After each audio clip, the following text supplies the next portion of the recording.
วิทยุแห่งประเทศไทยจังหวัดแพร่ 91 เมกะเฮิรตซ์ ให้ความรู้คู่ความสุขสถานีวิทยุกระจายเสียงแห่งประเทศไทยในพื้นที่ 8 จังหวัดภาคเหนือตอนบน สำนักประชาสัมพันธ์เขต 3 กรมประชาสัมพันธ์ ขอนำท่านเข้าสู่รายการใต้สันติสุขสวัสดีครับคุณผู้ฟังต้อนรับคุณผู้ฟังเข้าสู่รายการใต้สันติสุขครับรายการเพื่อประชาสัมพันธ์สร้างความเข้าใจต่อสถานการณ์การพัฒนาและแก้ไขปัญหาจังหวัดชายแดนภาคใต้ของภาครัฐตามโครงการสร้างความเข้าใจและประชาชนทั้งในและนอกพื้นที่จังหวัดชายแดนภาคใต้ภายใต้แผนงานบูรณาการขับเคลื่อนการแก้ไขปัญหาจังหวัดชายแดนภาคใต้ครับซึ่งคุณผู้ฟังกำลังติดตามรับฟังผ่านทางสถานีวิทยุกระจายเสียงแห่งประเทศไทยจังหวัดแพร่FM 91 เมกะเฮิรตซ์ ทำหน้าที่ดำเนินรายการโดยผมธนชัยสุวรรณกาศครับคุณผู้ฟังครับการสร้างความร่วมมือระหว่างประเทศเป็นอีกปัจจัยหนึ่งที่จะทำให้การแก้ไขปัญหาจังหวัดชายแดนภาคใต้มีประสิทธิภาพนะครับโดยเฉพาะประเทศเพื่อนบ้านอย่างมาเลเซียท่านนายกเศรษฐาทวีสินจึงได้บินลงใต้เพื่อไปพบปะหารือกับนายกมาเลเซียนะครับในการหารือแนวทางเพิ่มปริมาณการค้าและความเจริญรุ่งเรืองร่วมกันมุ่งส่งเสริมความเชื่อมโยงพัฒนาเศรษฐกิจและการท่องเที่ยวครับโดยเมื่อวันที่3สิงหาคม2567ที่ผ่านมานะครับท่านนายกเศรษฐาทวีสินนายกรัฐมนตรีของไทยลงพื้นที่ไปที่อำเภอสุไหงโกลกจังหวัดนราธิวาสเพื่อพบหารือกับดาโตะเซรีอันวาบินอิบราฮิมนายกรัฐมนตรีมาเลเซียที่ด่านศุลกากรสุไหงโกลกซึ่งก็มีสาระสำคัญจากการหารือก็คือว่าท่านนายกรัฐมนตรีได้กล่าวไว้นะครับว่าการลงพื้นที่ครั้งนี้เนี่ยมีจุดมุ่งหมายก็เพื่อสันติภาพและความเจริญรุ่งเรืองร่วมกันและเป็นการแสดงให้เห็นถึงความเป็นเอกภาพความจริงจังและก็เจตนารมณ์ทางการเมืองของผู้นำทั้งสองประเทศในการที่จะร่วมมือกันรักษาความสงบในบริเวณชายแดนซึ่งท่านนายกรัฐมนตรีของไทยนะครับก็ได้กล่าวขอบคุณมาเลเซียสำหรับการขับเคลื่อนความร่วมมือผ่านการจัดประชุมคณะทำงานด้านการค้าชายแดนและการค้าการลงทุนแล้วก็หวังนะครับว่าทั้งสองฝ่ายเนี่ยจะได้ร่วมกันจัดประชุมคณะทำงาน Working Group ซึ่งรัฐมนตรีว่าการกระทรวงการต่างประเทศของทั้งสองประเทศเนี่ยก็จะมีการหารือในกรอบความร่วมมือ JC และ JDSพร้อมกันนี้ทั้งสองฝ่ายก็ได้มีการตกลงนะครับในความร่วมมือเกี่ยวกับสินค้าและมาตรฐานฮาลาลระหว่างทั้งสองประเทศก็เพื่อผลประโยชน์ร่วมกันนะครับ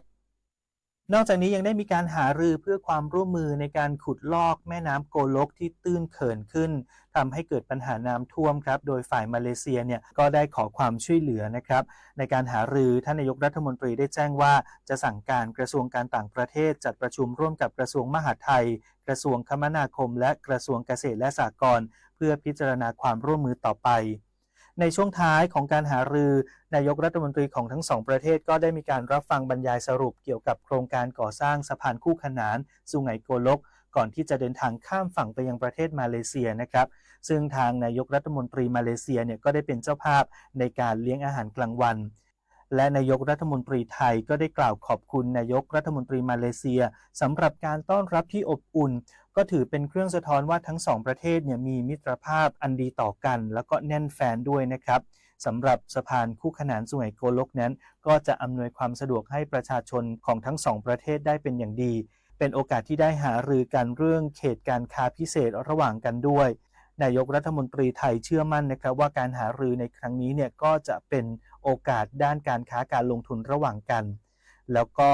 อาจจะมีการเดินทางกลับมายังพื้นที่นี้อีกครั้งนะครับเพื่อชื่นชมความสำเร็จชื่นชมพัฒนาการที่ได้เกิดขึ้นนั่นเองเชื่อว่าการร่วมมือกันของทั้งสองประเทศนะครับจะทำให้เกิดการพัฒนาพื้นที่ชายแดนขึ้นแล้วก็จะสามารถนำไปสู่การแก้ไขปัญหาความรุนแรงในพื้นที่ได้ด้วยเช่นเดียวกันนะครับเดี๋ยวเราไปพักกันสักครู่นะครับช่วงหน้ามาติดตามกิจกรรมที่เกิดขึ้นในพื้นที่จังหวัดชายแดนภาคใต้กันต่อครับ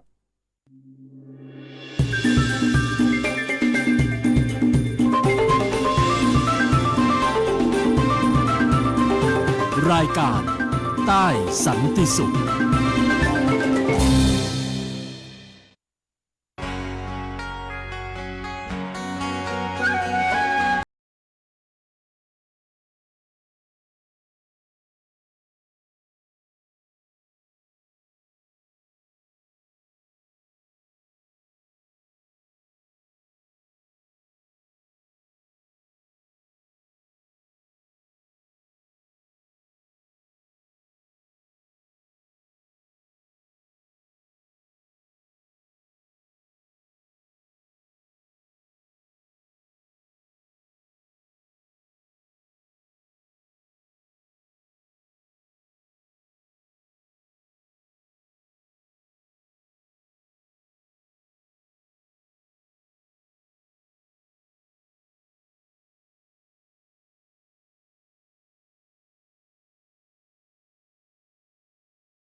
ปลายด้ามขวานของไทยมีวัฒนธรรมประเพณีอันเป็นเอกลักษณ์โดดเด่นน่าสนใจมากมาย โนรานาฏศิลป์ที่ได้รับความนิยมมากที่สุดผ่านการสืบทอดมาอย่างยาวนานหลายร้อยปี หนังตะลุงมหรสพการแสดงเงาบนจอผ้าที่ได้รับความนิยมอย่างแพร่หลาย อาหารใต้รสจัดที่ได้รับความนิยมไปทั่วทุกภาคของประเทศ แม้จะอยู่คนละภาคมีวัฒนธรรมที่แตกต่าง แต่หัวใจเราดวงเดียวกัน หัวใจแห่งความเป็นไทย ร่วมสนับสนุนการแก้ไขปัญหาในพื้นที่จังหวัดชายแดนภาคใต้โดยสำนักประชาสัมพันธ์เขต 3 กรมประชาสัมพันธ์นับ 10 ปีของเหตุการณ์ความรุนแรงในพื้นที่จังหวัดชายแดนใต้ เป็น 10 ปีที่ชาวไทยเฝ้ามองและส่งกำลังใจให้แก่พี่น้องชายแดนใต้ ขอให้ความสงบกลับมาสู่จังหวัดชายแดนใต้ในเร็ววันนะครับ พวกเราจะเป็นกำลังใจให้ทุกคนต่อไปสู้ๆนะคะหน่วยงานทั้งภาครัฐและเอกชนจัดทำโครงการเพื่อสร้างความสันติสุขนับหมื่นโครงการโดยหวังเป็นอย่างยิ่งว่าสักวันเมืองไทยและชาวไทยจะได้รับความสงบสุขคืนมาอีกครั้งร่วมสนับสนุนการแก้ไขปัญหาในพื้นที่จังหวัดชายแดนภาคใต้โดยสำนักประชาสัมพันธ์เขต 3 กรมประชาสัมพันธ์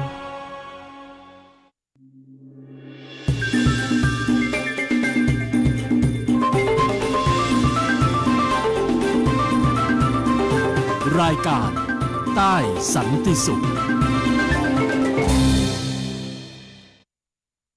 กลับเข้ามาในรายการใต้สันติสุขครับคุณผู้ฟังครับนอกจากการเชื่อมความสัมพันธ์2ประเทศเพื่อพี่น้องชายแดนใต้แล้วการเชื่อมโยงสังคมพหุวัฒนธรรมของภาคประชาสังคมเพื่อแก้ไขปัญหาชายแดนใต้ก็มีความสำคัญเช่นเดียวกันนะครับโดยทางสอบต.ได้มีการจับมือกับสภาประชาสังคมชายแดนใต้ในการพัฒนาหลักสูตรองค์กรภาคประชาสังคมเชื่อมโยงสังคมพุทธและมุสลิมให้มีความเข้มแข็งอย่างยั่งยืนนะครับโดยศูนย์อำนวยการบริหารจังหวัดชายแดนภาคใต้หรือสอบต.ก็ได้ร่วมกับสภาประชาสังคมชายแดนใต้จัดประชุมเชิงปฏิบัติการจัดทำแนวทางการพัฒนาและหลักสูตรพัฒนาศักยภาพองค์กรประชาสังคมที่ปฏิบัติงานในพื้นที่จังหวัดชายแดนภาคใต้ซึ่งจัดขึ้นเป็นครั้งที่2แล้วนะครับระหว่างวันที่ 3-5 สิงหาคมที่ผ่านมาที่โรงแรม CS ปัตตานีอำเภอเมืองจังหวัดปัตตานีเพื่อมุ่งค้นหาแนวทางการพัฒนาหลักสูตรพัฒนาศักยภาพองค์กรภาคประชาสังคมที่ปฏิบัติงานในพื้นที่และก็นำไปสู่การพิจารณาในประเด็นสำคัญก็ได้แก่การพัฒนาที่เหมาะสมทั้งเรื่องจำเป็นเร่งด่วนและการสร้างความยั่งยืนและ2นะครับก็คือหลักสูตรที่ตอบโจทย์เร่งด่วนเช่นการเชื่อมโยงองค์กรพุทธและมุสลิมหลักสูตรการยกระดับคุณภาพมาตรฐานการดำเนินงานในระยะต่อไปอย่างเช่นเรื่องของการจัดการข้อมูลเป็นต้นโดยนางสาวเกษรบุญถนอมผู้อำนวยการกองส่งเสริมและสนับสนุนงานพัฒนาเพื่อความมั่นคงสอบต.ก็ได้มีการร่วมพบปะกับกลุ่มเป้าหมายด้วยนะครับก็คือผู้แทนจากองค์กรภาคประชาสังคมที่ปฏิบัติงานในพื้นที่จังหวัดยะลาปัตตานีนราธิวาสจังหวัดสตูลและใน4อำเภอของจังหวัดสงขลาด้วยนะครับซึ่งก็มีผู้มาเข้าร่วมการประชุมในครั้งนี้เนี่ยประมาณ60คนด้วยกันทั้งนี้นะครับในที่ประชุมก็ได้มีเนื้อหาตอนหนึ่งนะครับได้กล่าวเอาไว้ว่าสอบต.พร้อมที่จะขับเคลื่อนงานภาคประชาสังคมแล้วก็รับข้อเสนอแนะเพื่อสนับสนุนองค์กรภาคประชาสังคมในพื้นที่ในการแก้ไขปัญหาจังหวัดชายแดนภาคใต้และจะประสานความร่วมมือสมาชิกเครือข่ายให้บรรลุเป้าหมายเพื่อปรับกระบวนทัศน์สภาประชาสังคมชายแดนใต้และก็จะเป็นการเพิ่มศักยภาพขององค์กรภาคประชาสังคมในจังหวัดชายแดนภาคใต้ให้มีความเข้มแข็งเพื่อที่จะร่วมกันขับเคลื่อนภารกิจให้เกิดผลเป็นรูปธรรม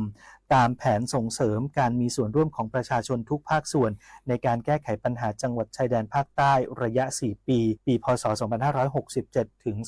2570 ด้วยนะครับคุณฟังครับและทั้งหมดนี้ก็คือข้อมูลข่าวสารในพื้นที่จังหวัดชายแดนภาคใต้ที่เรานำมาพูดคุยให้กับคุณฟังได้ติดตามรับฟังกันในรายการใต้สันติสุขวันนี้ครับและในตอนนี้สำหรับเวลาของรายการใต้สันติสุขก็หมดลงแล้วต้องนำรายการลาท่านผู้ฟังไปก่อนนะครับพบกันใหม่กับรายการใต้สันติสุขได้ในครั้งหน้าทางสถานีวิทยุกระจายเสียงแห่งประเทศไทยจังหวัดแพร่ FM 91 เมกะเฮิรตซ์สำหรับวันนี้สวัสดีครับ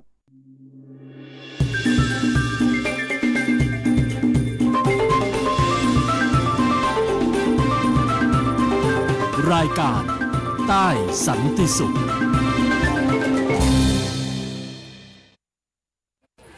ในความคิดของผมการทำงานในหน้าที่ของตัว